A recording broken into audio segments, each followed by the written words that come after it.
new drinks are now at McDonald's, with refreshers like the strawberry watermelon refresher and the mango pineapple refresher with popping boba, to crafted sodas like the Sprite Berry Blast with berry flavors and cold foam. Who knew ice cold drinks could be so fire? Try them all now at McDonald's. Refreshers contain caffeine. Copyright 2026, The Coca-Cola Company. Sprite is a registered trademark of The Coca-Cola Company. Hi, and welcome to K Let's Talk, the podcast where we break down storytelling across books, television, and film with a special love for book-to-screen adaptations. Here, we talk about craft, character arcs, structure, dialogue, visual language, and the creative choices that shape how a story lands. If you like thoughtful conversational deep dives into the stories you can't stop thinking about, you're in the right place. Let's talk. Hello, everyone, and welcome back to the podcast. This week, I'm excited to talk about the character Svetlana and why I think one of the smartest decisions of the adaptation was to expand upon her role, because she ends up being one of the best ways that the audience can learn about Ilya without them having to be told who he is. And I think that the best evidence of this is across 3 conversations and scenes in the show, and how the show version of the story uses Svetlana in a really brilliant way to provide a lot of context for Ilya and what he's thinking and feeling, and how she becomes very much a reflection of him in ways that help us as viewers understand him without the internal monologue that were provided in the source material. And I felt like that warranted a long-form conversation where I could map out my feelings and explain just how Jacob was able to do that and how he would have gone about doing that when transcribing the novel over into his scripts for the show. So hopefully you will enjoy this discussion. I'm excited to dive into this because she is definitely one of my favorite characters in the show, and I'm very curious if Rachel will expand upon her in any way in her next book, Unrivaled, because I think Svetlana in the show has become a fan favorite of sorts. So excited to talk about her, and also about, of course, Ilya and Shane, and how her characterization informs so much more of Shane and Ilya's relationship in the show through Jacob's clever storytelling tactics and writing. So without further ado, let's get into this podcast episode.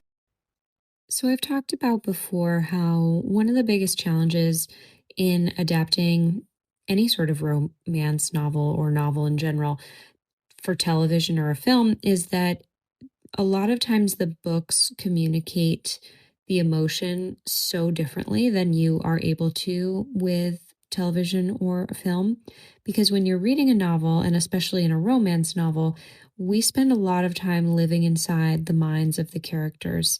And that time spent with them in their internal monologues does a lot of the heavy lifting for us, because that's where most of those romance books are spent.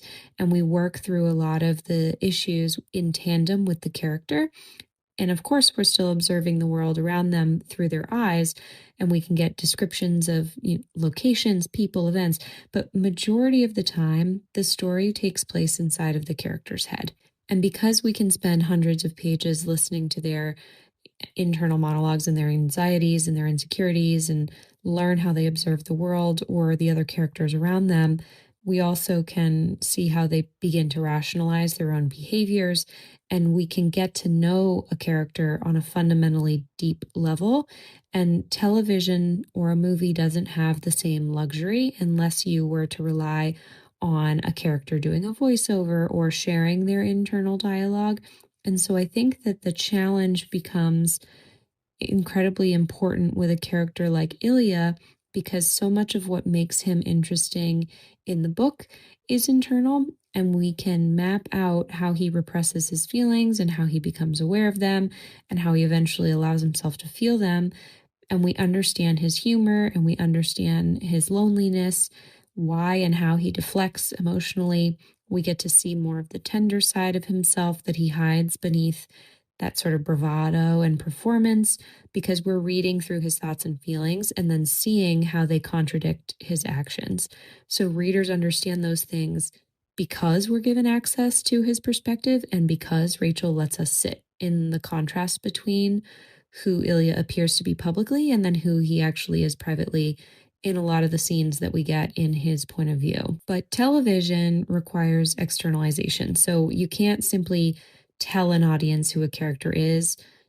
I mean, you could, but it doesn't make for as strong of TV. It ends up being more boring, and it doesn't exactly require the viewer to do their own work here. They're not required to use their own observation skills to work out who a character is, much like Shane has to. So for TV, they have to build situations or relationships or repeated behaviors or capture certain reactions of characters that would allow a viewer to infer who that character is on our own.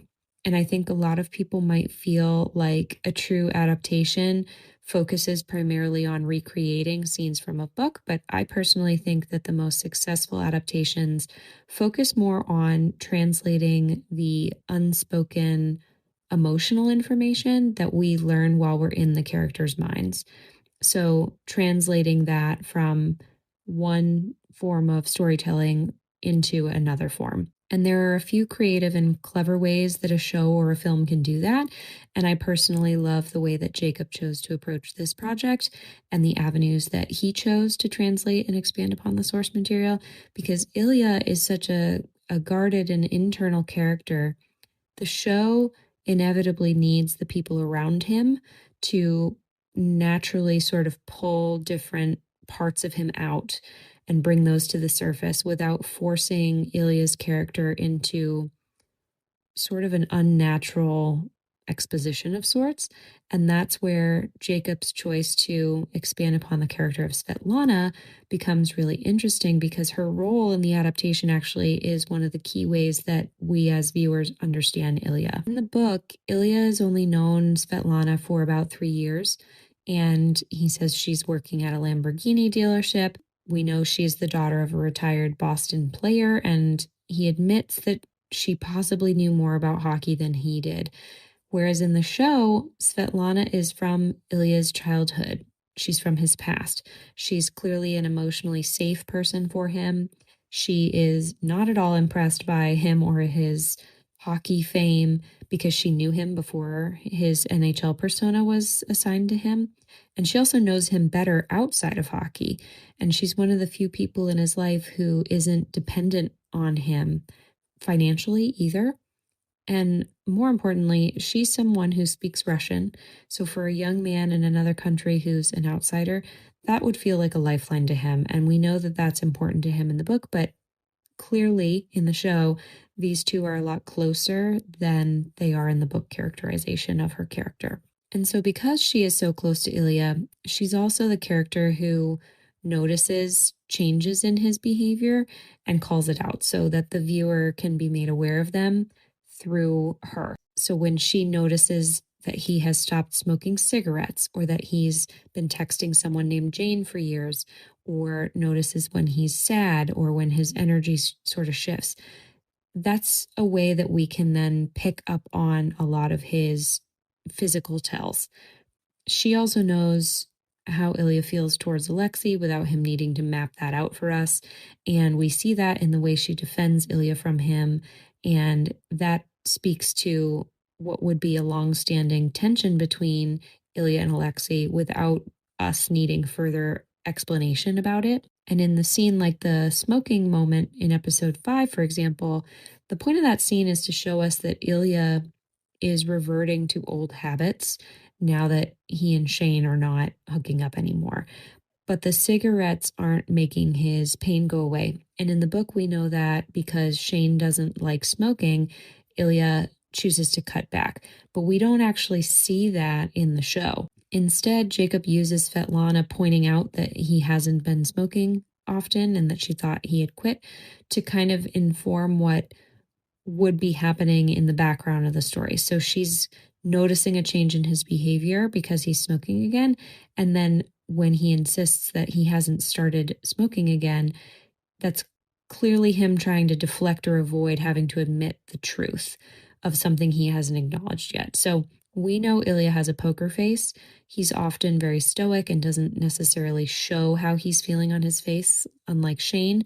So having Svetlana give him this sort of seriously look and calling him out for it is our way to identify that he is lying. So her reaction to him helps us understand him. And it's the same thing when she pushes Ilya to admit that Shane is good looking and he resists eye contact and then he touches his nose in a way that we as viewers would have been able to pick up over the course of 5 episodes is a tell. Svetlana also uses hockey as a metaphor in that scene by pointing out Ilya can play both wing and center.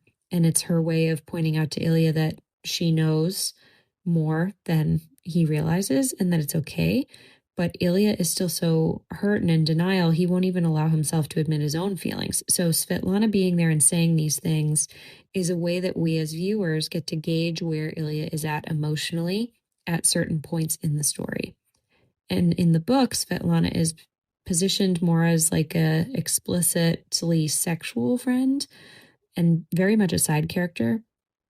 So in the show, her being more of a mirror to Ilya and him having someone else who can see his feelings before he is ready to acknowledge them and then force him to confront them is a really clever narrative choice that, again, allows us to get all the insight that we would garner from the books about Ilya in 6 episodes of TV and still feel like we have this really 3-dimensional point of view when it comes to his character. So I personally think that there are 3 conversations where Svetlana exists in this version of the story in the way she does, because she helps to solve a narrative, like an adaptation problem, a narrative problem. It's the Tuna Melt scene, the Russian monologue, and the cottage scene. Because in all of these conversations, she's not even in the scene, but she directly impacts the relationship between Shane and Ilya because of how her characterization has been revised by Jacob. In the Tuna Melt scene in both the show and the book, it functions the same way because Ilya and Shane are sort of orbiting around the topic of Shane's sexuality, and Ilya is trying to discern if Shane is gay or bisexual like he is. And their emotional intimacy is interrupted the same way by a call from Ilya's father, but the sort of mechanism of the scene changes because of the way that Svetlana is introduced to Shane here. In the book, the conversation that Ilya starts with Shane is about convenience, and he speaks about a girl in New York that he sleeps with every time he's in the city, and it's sort of presented as this abstract conversation. She's not a named character like she is in the show, where we get Svetlana inserted here. The New York girl that he sleeps with is just used as proof that Ilya sleeps with women, and he's using that to indirectly inquire as to whether or not Shane also has reliable women to sleep with, like he does. Whereas in the show, Svetlana is a very real person that we've already met. And we know that she is a recurring person in Ilya's life. We know she is also very much emotionally involved in his life. She's from his childhood. They have a long-standing history with one another. And so inherently, she means far more to Ilya in the show than this conversation in the books using a girl from New York would imply. And that changes what the audience takes away from the scene, because they don't use an abstraction here like the girl from New York. They're using Svetlana to imply that Ilya has a girl that he sleeps with that's also a friend, that's also from Russia, that Ilya has known forever. And Shane believing she's a girlfriend means more in this instance because of their own sexual relationship, which he would be comparing to what Ilya is describing as a regular woman who knows everything about hockey, likes Shane, and Ilya likes having around in his life, versus in the book where it's just a reliable woman to sleep with in New York. So it doesn't have the same emotional weight. That also shows both us and Shane that Ilya is capable of maintaining a long-standing friendship with someone, and that he can have a shared history with someone who he's able to connect with and have cultural familiarity with and be comfortable with. So we get to see how Ilya seeks out people that are able to provide him with intimacy and connection and comfort, because we've seen him do it with Svetlana, and now we're seeing him do the same thing with Shane.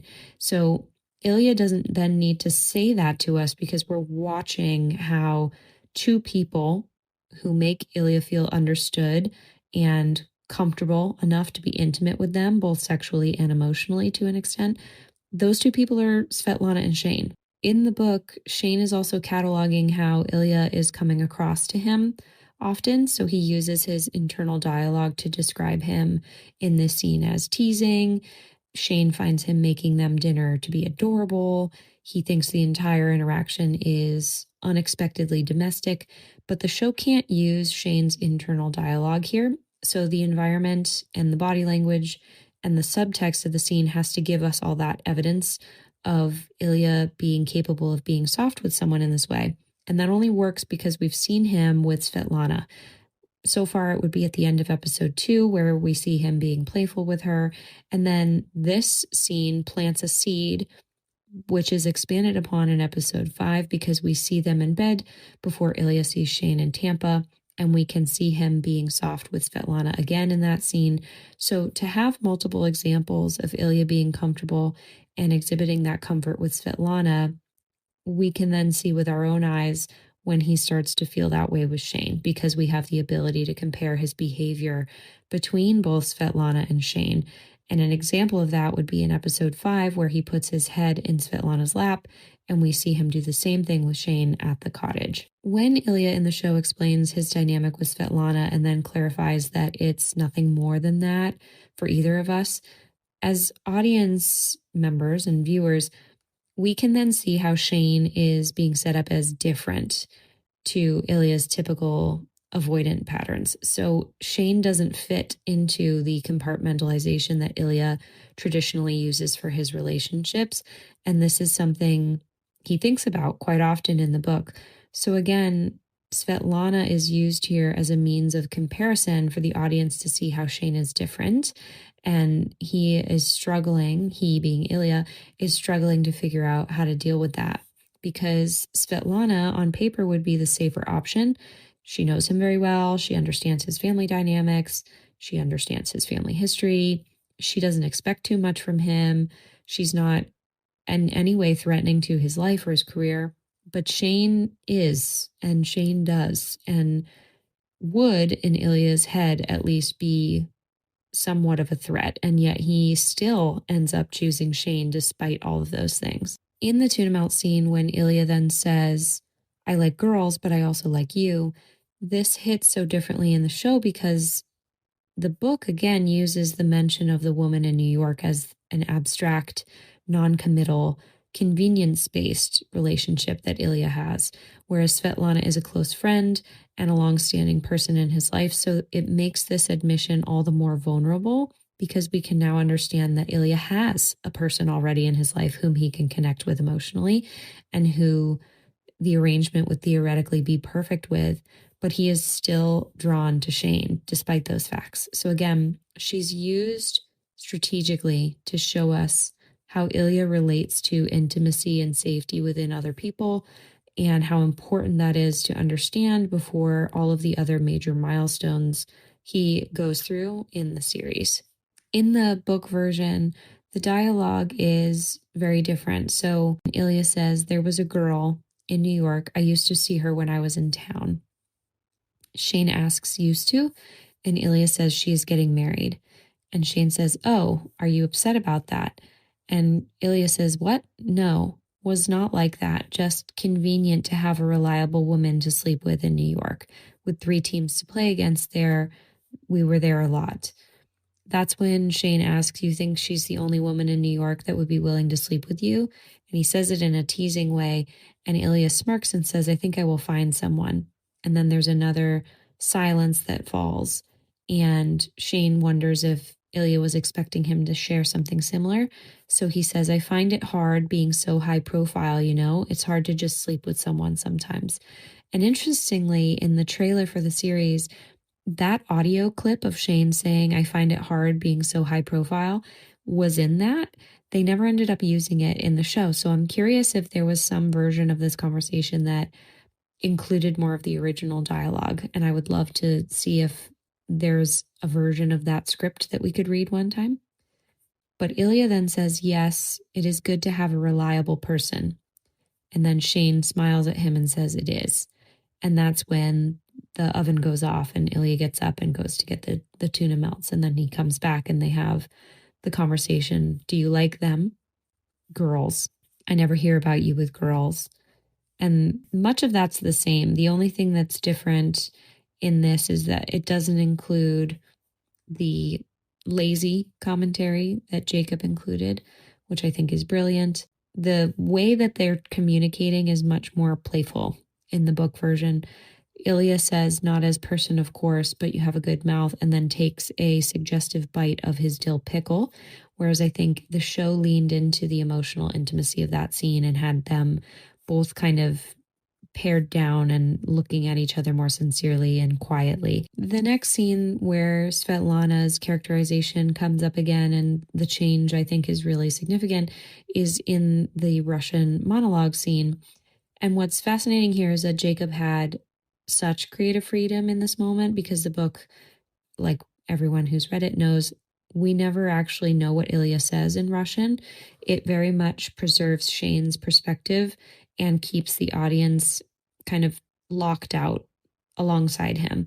And so the show could have done the same thing, but instead they choose to reveal more about Ilya through this dialogue. And again, weaving Svetlana into this sort of as this benchmark that Shane is measured against in Ilya's life. And so even though in the show Shane cannot understand the literal words being spoken, the audience can. So the scene creates this multi-perspective situation where Shane is partially excluded, but the audience is partially included because not everyone understands Russian, but Ilya is accidentally revealing more than he realizes because we as audience members can read what he is saying, which is smart storytelling and also reintroduces a theme that happens throughout this series where the audience gets to watch the emotional intimacy happening before either of these two characters even process that it's happening themselves. This is actually a great example of something only the show can accomplish because it has the ability to both visually, with the ability to see both Shane and Ilya's body language on screen, but also the written translation on screen, and also sonically through the music, convey more about the tone and Ilya's feelings, whereas the novel cannot achieve that level of messaging. So it really aids in conveying that messaging here about how Shane and Ilya feel about each other. And the show compensates for not having the ability to live inside Shane or Ilya's heads here with those different forms of storytelling. It's also interesting because the novel is powerful because Shane doesn't know what Ilya is saying and cannot understand Russian, and the reader is also left in the dark just like he is. So the focus instead is more on how Shane feels while listening to Ilya speak, and he's speaking in his native language in this very unguarded way. And in the book, Shane describes that as feeling more intimate than when they slept together. And then when we cut to Ilya's point of view, we learn that he's worried Shane might have understood him somehow and admits to himself and the reader that he accidentally confessed his love to Shane in the middle of his rant about his family. But because the show version has the monologue translated and it's shared with us in its entirety, we get a true window into what Ilya is feeling in that moment. And Jacob once again weaves Svetlana into that confession because we know she makes Ilya feel safe, and we know she supports him because she's there with him at his father's funeral. And we just saw her defending him with Alexei. And we know that she knows about Shane and that Jane is a man. And we know that they love each other. And still, Ilya says, not like I love you. So Ilya in the show is comparing Shane to someone in his life that he truly loves and is loved by. But the way Ilya feels about Shane still eclipses that for him. He already knows what love feels like with her, but it is not what he wants. All he wants is Shane, and that terrifies him. And I also think that the present perfect framing of the dialogue suggests that for Ilya, the way he feels has always been true for him, and the feeling has existed for a very long time. So it comes across as Ilya admitting to himself that he's been in love with Shane for longer than he's allowed himself to admit, and that lines up with how the show has chosen to characterize him. I want to give credit to this woman, Julia, on Threads, who translated the Russian monologue. And again, it's the ending is in present perfect, which means it's more of a statement of something that hasn't changed and has always been this way. So again, it's implying that Ilya has loved Shane from the beginning and there wasn't really another option for him. So the Russian translation, which I know it can be translated multiple ways, but I really liked this one. It says, "I'm never coming back here. I hate everything about this place and everyone here hates me. I pay for everything. I make sure everyone has decent things, that the food is good, that my father is buried next to his parents, that his grave was done perfectly. And all I ever hear is not enough. I want more Ilya. I need more Ilya. More, more, more, more, more. I can't give these people a damn thing anymore. I've already given them everything, and I feel empty. They don't give a shit about me. They look at me and either see an ATM or an enemy, or I don't even know what. My brother, he's always hated me. I know why, but it's killing me. And it kills me that he took care of my father and I didn't. But I couldn't be. I wasn't here. I still paid for everything, but he will never forgive me. For anything. For just existing. Which means I have no one. Well, not exactly no one. I have Svetlana. She loves me, and I love her, but not like I love you. That's the whole damn mess," which is also translated to, "That's the worst fucking part. I only want you. I've only ever wanted you. I love you so much, and I don't know what to do with that." The last scene where I think Svetlana is really utilized brilliantly is the cottage scene, because it actually uses much of the same dialogue between the book and the show. But again, the way that she's used here is different, because in the book, we actually spend multiple pages inside Shane's head where he admits to himself that he wants more with Ilya and that he doesn't want to be his dirty secret anymore. And we sort of see him spiral out over it. So the show has to give him a platform to display those emotions. And so they rearranged some pivotal dialogue here in order to use Svetlana as a means to show that better for the audience. And by episode 6, it's been well established what she means to Ilya. So Jacob can once again use her strengthened characterization at will and use her as a sort of representation of everything Shane knows Ilya could want and could have if he really wanted to. Because Shane knows that Ilya saying he could marry Svetlana is actually a very real scenario that could happen if Shane was removed from the equation. She is sort of this representation of the life Ilya could have if he wanted to choose the easier way out of this. And Shane can understand that Ilya would see him as a dangerous and sort of out of reach option, but he doesn't realize yet that he is actually what Ilya wants. So again, Shane understands that there's a real tangible alternative for Ilya's life, which is to marry a woman and end this thing with him, especially when he initially frames things as a problem. And the show also makes a really smart choice by moving and consolidating two conversations into one in the finale, because in the book in chapter 19, Shane and Ilya have a whole conversation about marriage and Svetlana over the phone while Ilya is in Russia. And it's when Ilya first pitches the American citizenship route by marrying her. And he mentions that he likes her, but it would be more like a business deal. But the emotional weight is sort of stripped back in the book. So in the book version of the conversation, Ilya says, "There's a nice Russian girl in Boston, American, I mean, but from Russia. I like her. I could marry her, I think." Shane says, "Oh?" Ilya says, "She is, what is word? Sensible. Marriage would be like business deal, yes, just until I am citizen. Shane says, you don't love her then. Ilya says no, quietly. He sounded like he was falling asleep. Not her, no. Shane knew he should end the call, let Ilya get some sleep, but instead he blurted out, you should come to the cottage this summer. Cottage? What are you talking about, Hollander? My cottage in Ontario. You're not going back to Russia, so come to my cottage with me. It's quiet and beautiful and private. For a moment, Ilya didn't say anything, and Shane thought he had really fallen asleep. I will think about it, Ilya said finally. Okay.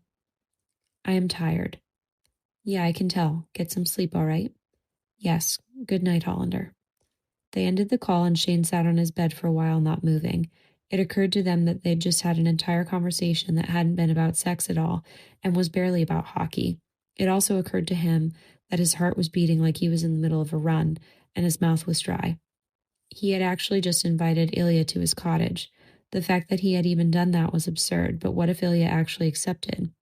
In the show, they combine that with the cottage conversation on the couch. So Svetlana is again used as sort of that comparison between the life Ilya could have and the one he wants and feels is worth the risk. And Shane transversely knows that he could very well not be chosen by Ilya in this situation. And it scares him enough to finally say that they will figure something else out because losing him terrifies him so much. He's not motivated by jealousy, though his body language at times implies that, as Ilya talks about all the beautiful women he runs into everywhere. But he's truly afraid that he could lose him to a woman because it would be easier and safer, and then is told in so many words that Ilya has already chosen him. And he knows now that Ilya would venture to be with him, so he would do anything to protect that. So again, in a book to screen adaptation, one of the very big challenges is how do you externalize a character without providing their internal narration? And the answer to that is in large part having him interact with characters like Svetlana and showing us rather than telling us. And so every time we watch how Ilya speaks to or about Svetlana and then how he acts and speaks with Shane, the audience is left with the ability to make inferences and draw conclusions themselves. And I think some people may have thought that putting Svetlana in this closer position to Ilya may feel like it was almost like a competition between the two of them. But in Jacob's characterization, she entirely serves the function of clarifying for Ilya and the viewer. Despite having a seemingly perfect prospective partner in front of him, Shane was always going to be it for him. And he just needed to be brave enough to admit that and pursue it and accept that he is allowed to have that happiness. And Svetlana's character is really, really pivotal in him coming to that conclusion, admitting that conclusion, and accepting that fact because she provides him with that emotional safety, similarly to how Rose does for Shane. And so strengthening Svetlana's character and giving her that platform, like how Rose is used for Shane's side of this story, but also beefing it up even further so that we can get a better window into Ilya's characterization as sort of framed through his childhood and his hardships and being an outsider, given that he is Russian and living in America at the time. She just really pulls a lot of weight in the show. I really can't wait to see how he expands upon her character even further in season 2, because she has a great scene with Ilya in the long game, but given the way she's been changed in season 1, Jacob could use her in so many different ways in season 2, and I hope we see it, and I hope she continues to get a really beautiful characterization that will hopefully expand well into season 3 as well. And that is the end of my conversation about Svetlana and the show changes and how she is expanded upon and serves as a catalyst for Ilya in the show version of this story. I hope that you enjoyed this breakdown and also hopefully learned some things about how the show is taking the source material and making it into a very compelling TV adaptation and some of the tricks of the trade that Jacob is using. As always, if you've made it this far, thank you so much for listening. And I look forward to having more discussions about this show, how it was filmed, how it was recorded, some of those decisions that they've made that I think are just brilliant. And as always, if you have a question or a topic you'd like me to discuss, please feel free to leave me a comment and I will hopefully get to it in a future episode.